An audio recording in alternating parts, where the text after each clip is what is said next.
Magandang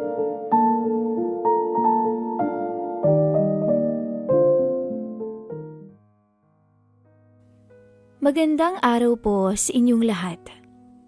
Ako nga pala si Liza, 22 anyos na sa kasalukuyan at isang fresh graduate na naghahanap pa lamang ng trabaho. Sabi ng mga nakakakilala sa akin, maganda daw ako. Medyo fit ang aking pangangatawan. Hindi ako katangkaran, pero nagbigay naman yon ng kakaibang cuteness sa akin, dahilan para maging ligawin na ako noong nasa college. Maputi akong babae. At hindi naman sa pagmamayabang, ay nabiyayaan din ako ng mga katangiang kinagigiliwan ng mga kalalakihan. Nag-iisa lamang akong anak ng aking mga magulang. At kahit na matagal lang hiwalay ang aking mga parents, ay naibibigay pa rin naman nila sa akin ang lahat ng aking pangangailangan. Maliban doon, masasabi kong masayahin at makulit pa rin akong tao. Walang KJ moment sa buhay ko. Hindi din ako takot na mag-eksperimento dahil na rin siguro lumaki ako sa isang broken family at nanay ko lang ang gumabay sa akin. Medyo active at maingay ako kung social media ang pinag-uusapan dahil doon ko sinasabi ang lahat ng mga hinaing ko sa buhay. Pero ni minsan, hindi dumaan sa isipan kong magiging paraan to para magkaroon ako ng hindi makakalimutang karanasan sa isang o sa piling ng isang tao na hindi ko inaasahang makakausap ko online. Si Dave. Ang galante pero mahiyain kong ninong na nagtatrabaho sa Makati. Minsan lamang kaming magkita kasama ang mamagulang ko, pero masasabi ko namang mabait siyang tao at maasahan. 46 years old na si Ninong Dave. Matangkad na lalaki. May itsura at may asawa at 2 anak na. Matalik siyang kaibigan ng aking ama, kung kaya't nung pinanganak ako ay isa siya sa mga kinuhang ninong. Hindi ko sukat akalain. Naaabot ako sa puntong mapapapayag niya ako na gawin ang isang bagay na magpasa hanggang ngayon ay hindi ko pa rin nakakalimutan. Wala man lang siyang kaalam-alam na ako pala ang babaeng nakakausap at nakakabiruan nito sa chat. Sinadya ko kasing gawing dummy ang account na yun para malaya kong magawa ang mga gusto ko at maaari rin akong makipagkulitan sa iba kung saan hindi nila malalaman ang tunay kong itsura. Wala naman talaga akong balak na patagalin ang usapan naming dalawa. Sapat na sa akin na maibsan ang bagot na nararamdaman ko habang naghihintay ng tawag mula sa mga kumpanyang inaplayan ko. Siguro'y ganun din siya. Naghahanap din ng aliw at libangan. Game na game kasi ito, kung kaya naman wala akong ibang ginawa kung hindi sakyan ang mga usapin na gusto niya. Hanggang sa hindi ko inaasahang masasamahan na rin pala ito ng lambingan at harutan na mas lumala pa nung tumagal. Nagustuhan mo ba yung pinadala kong picture? Tanong ko matapos niyang humingi sa akin ng litratong nakasuot lamang ako ng sando at maiksing short. Oo naman, panalo nga eh, sagot niya. Napangiti ako lalo. Ganun ba? Gusto mo pa ng bonus? Tanong ko pa.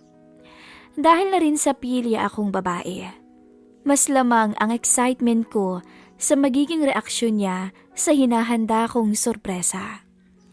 Malakas kasi ang loob ko dahil sa peke lang naman ang account ko sa pangalang Rose at hindi ko naman picture ang gamit ko. Nahawig naman sa akin ang katawan ng babaeng napili kong ilagay sa profile picture ko. Maging sa kutis ay parehas din kaming tingnan. Nagpatuloy ang pangaakit ko sa kanya sa chat sa pamamagitan ng mga pictures ko. At mas naging daring ang mga ito minsan kapag nasa mood ako at alam kong hindi niya yun mapagtitiisan. Naku naman Rose, lalo mo akong ginugutom sa mga litrato mo eh. Mabilis akong nag-reply sa kanya. Makipag-date ka sa akin para mabusog ka. Napansin kong matagal siyang nakareply sa akin. Kaya inunahan ko na siya ng isa pang chat. Takot ka no? Baka mamaya mahuli ka ng misis mo. Natatawa kong chat para sana takutin siya. Pero hindi ito nagpatinag. Dead mang misis ko sa lahat ng mga nangyayari sa buhay ko ngayon. Busy yun sa walang katapusang pag-aasikaso ng mga problema ng pamilya niya. Parang may sama ng loob nitong sambit. Hindi na ako umimik dahil alam kong ito rin ang dahilan kung bakit nagawa niyang humanap ng chatmate kahit alam nitong hindi dapat.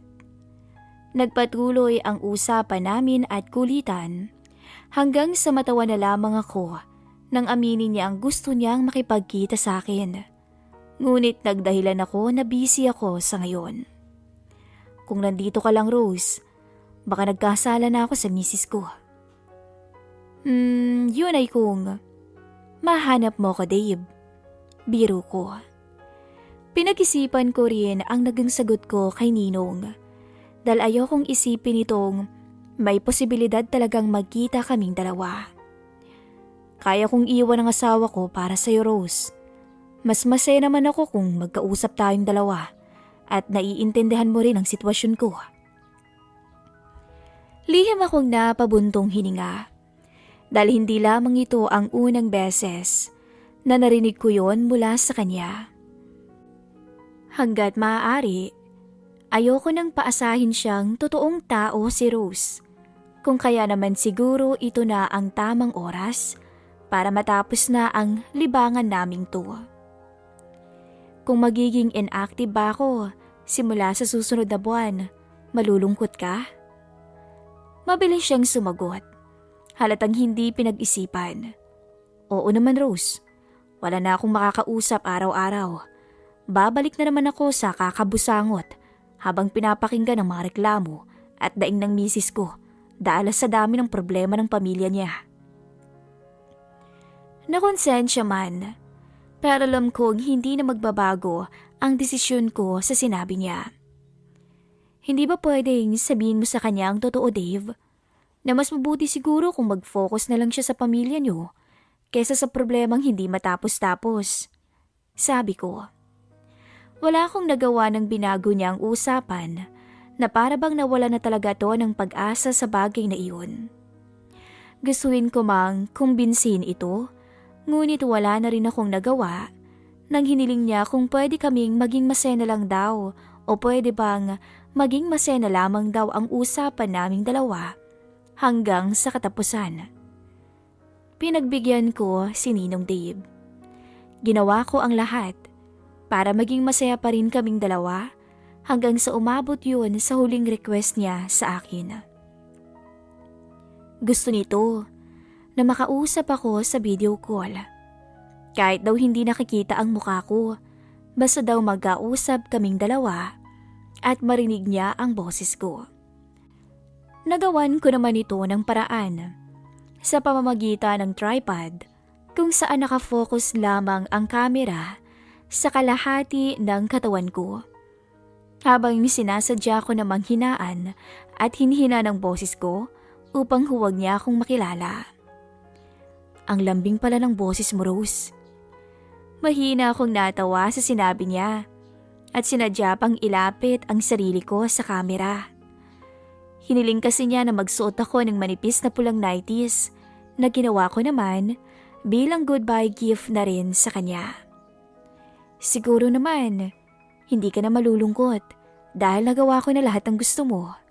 Tanong ko sa kanya. Matapos niyang sumagot ng masayang oo, sinadya kong ibalik na ang kamera sa stand. nang hindi inaasahang madulas ito sa kamay ko. Hindi ko alam kung anong nangyari. Kung kaya naman nataranta kong baka nabasag ito, kaya dinampot ko ang cellphone ko. Liza? Liza, ikaw ba yan? Para akong natuod at nalunod sa kahihiyan ng mga oras na yun at agad kong pinatay ang tawag matapos marinig ang may pinaghalong gulat at pagtatakang boses ni Ninong Dave. Lagot na. Sabi ko na lang sa sarili ko, tsaka napahilamos sa aking mukha. Imbis na huling beses na sana naming mag-uusap, tsaka pa nito nabuking ang tunay kong pagkatao. Ilang araw ko ring sinadyang huwag siyang kausapin, kahit natanggap ko naman ang mga chat nito. Wala na rin naman kasing mangyayari kung magpapaliwanag ako, lalo na't kamera na ang bumuking sa akin. Hanggang sa dumating ang araw, kung kailan sinabi nitong pupuntahan niya ako sa amin para makapag-usap daw kaming dalawa ng masinsinan. Wala naman akong nagawa kung hindi pumayag dahil seryosong-seryoso ang boses ni Ninong Dave sa tawag. At sinabi niya pang alam nitong may importanteng lakad daw si nanay ko sa Makati, kaya makakapag-usap kami ng maayos. Pagdating nito sa loob ng bahay, agad ko siyang tinanong kung gusto niyang uminom ng juice at tinanggap naman ito ang naging alok ko. Kahit pansin ko ang nakasunod na makuhulugang tingin niya sa akin, nagkunwari na lang tuloy akong walang napapansin. Hanggang sa mailapag ko sa mesa ang 2 basong juice at egg sandwich. Salamat, Liza. Nag-abala ka pa. Anya habang hindi pa rin ako nilulubayan ng tingin. Alam kong hindi pa rin humuhupa ang pagkailang ko, ngunit pinilit ko pa rin maupo sa bakanting upuan habang siya naman ay nanatiling nakaupo sa tapat ko. Tahimik naming pinagmasdan ng isa't isa. Tila kapwa naghihintay kung sino ang unang magsasalita. Huwag kang mag-alala, Liza. Walang ibang makakaalam na naging chatmate tayong dalawa. Sabi ni Ninong Dave. Nakahinga naman ako ng matiwasay dahil sa pangakong binitawan nito. Tiyak kasing malalagot ako sa oras na malaman nila ang mga ginawa kong kalokohan kamakailan. Tumango na lamang ako bago nagsalita. Sorry po talaga, Ninong. Hiyang-hiya ako sa harapan nito. Sabihin man kasing naayos na ang gusot sa pagitan naming dalawa, pero hindi pa rin naman sapat yun upang makalimutan namin agad ang mga nangyari. Hanggang sa muli niya akong tinignan na para bang kinikilala nitong mabuti ngayon kung sino nga ba ang babaeng kausap niya. Wala naman po talaga akong balak na lokohin kayo eh. Masyado lang akong natawa sa takbo ng usapan nating dalawa. Hanggang hindi ko na po napansing, sumobra na pala. Sabi ko. Mali ko rin. Dahil kinulit kita, iha. Hanggang sa pumayag ka sa mga nakakahiyang request ko sa'yo. Putol niya sa akin habang pinagmamasdan ang nunal sa ibaba ng leeg ko. Hindi ko rin napansin ang birthmark mo kahit matagal na tayong magkausap. Mukhang wala na akong maitatago sa kanya kahit anong subok ko. Hindi rin naman kasi kayang itago ng damit na suot ko ang aking nunal na nakalitaw sa neckline ng damit ko. Gusto kong ipilit sa kanyang kasalanan ko dahil ako ang unang lumampas sa limitasyon namin. Una pa lang ay alam kong ninong ko ang kausap ko, pero pinagpatuloy ko pa rin hanggang sa maipit na ako sa ganitong sitwasyon. Kaya tama lang natapusin na natin ang lahat, Ninong. Dahil mas magiging magulo lang kung nagkataon. Tama naman po ko, di ba? Tanong ko. Ganon na lamang ang kabang naramdaman ko nang matamis siyang ngumiti sa sinabi ko. Oo naman. Lalo na't alam kong ang kachat kong si Rose at ang inaanak kong si Lisa ay isang tao. Anya tsaka ngumiti. Wala siyang natanggap na reaksyon mula sa akin dahil para akong sinampal ng sarili kong kalokohan. Nagkamali ako. Yun naman talaga ang totoo. Maya-maya pa, tumikhim siya kung kaya naman mabilis akong napaiwas ng tingin. Saglit lang po, mag-CR po muna ako. Sabi ko pa habang pinagmamasdan to sa kinauupuan niya. Humakbang ako para pumunta sana ng banyo. Ngunit agad niya namang hinila ang aking braso. Medyo malakas yun, kung kaya naman di sinasadyang napayakap ako sa kanya nang ma-out of balance ako. Ninong? Nauutal kong sambit. Niyapos niya ang aking bewang. Sabay bulong ng mga salitang tuluyang nagpahina sa akin bilang babae. Hindi ba pwedeng Dave muna ang itawag mo sa akin, kahit ngayong gabi lang? Namiss ko na kasi ang pagtawag mo sa akin ng Dave. Natulala ako sa binulong niya, tsaka kusang napapikit na lang ang mga mata ko nang maglapat ang aming mga labi. Pakiramdam ko'y naipon ang pananabik at gigil na namin sa isa't isa mula nang magka-chat kami hanggang ngayon. Sorry, Liza. Hindi ko pwedeng palagpasin to. Humanap talaga ako ng tiyempo para makatakas sa ninang mo at makasama kita. Masuyong wika niya ng mga salitang nagpabilis ng tibok ng puso ko. Hanggang sa muli niyang sinuyo ako ng malambing na halik, kasabay ng mga haplos na umilalim sa aking mga suot. Nang mga oras na yun, wala na siyang natanggap na pagtutol mula sa akin. Alam ko naman kasi sa sarili kong hindi ko siya kayang tanggihan. Dahil noon pa man ay unti-unting nagkakaroon ang kaisipan ko na balang araw ay baka maibigay ko ang sarili ko sa kanya. Hanggang sa hindi ko na malayang, unti-unting bumagsak na ang mga suot namin sa sahig, habang ako'y napatingala na sa kisame. Saglit pa akong napaisip sa sitwasyon dahil baka ikahapahamak o ikapahamak namin ang balak niya. Paano yan? Si nanay kasi uuwi na sa bahay mamayang 10:00. Sabi ko.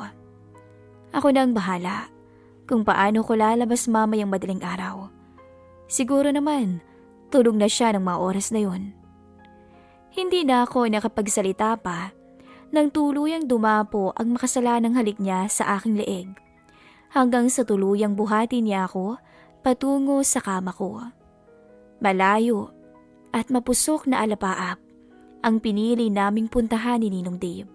Mabuti na lamang at medyo malayo ang aming mga kapitbahay. Kaya naman walang nakarinig sa boses ko na pilit ikinukubli ang isang nakaw na sandali. At kahit kabado man, ay hindi pa rin nagpaawat ang may edad ng kasama ko sa silid. Sinulit namin ang sandaling alam naming magdudulot ng pagbabago sa aming dalawa. Habang nakahiga ko sa matipuno nitong braso, hindi ko mapigilan ang huwag mapaisip. Sabihin man kasing nagawa naming totohanin ang mga napag-usapan naming sa chat, alam kong kailangan ko pa ring tapusin ang lahat para na rin sa ikabubuti naming lahat. Kailangan mo nang bumalik sa asawa mo, Dave. Para na rin sa kabutihan mo ang gagawin ko. Maingat kong hinalikan ang noo niya. Huwag lamang siyang magising mula sa mahimbing na pagkakatulog.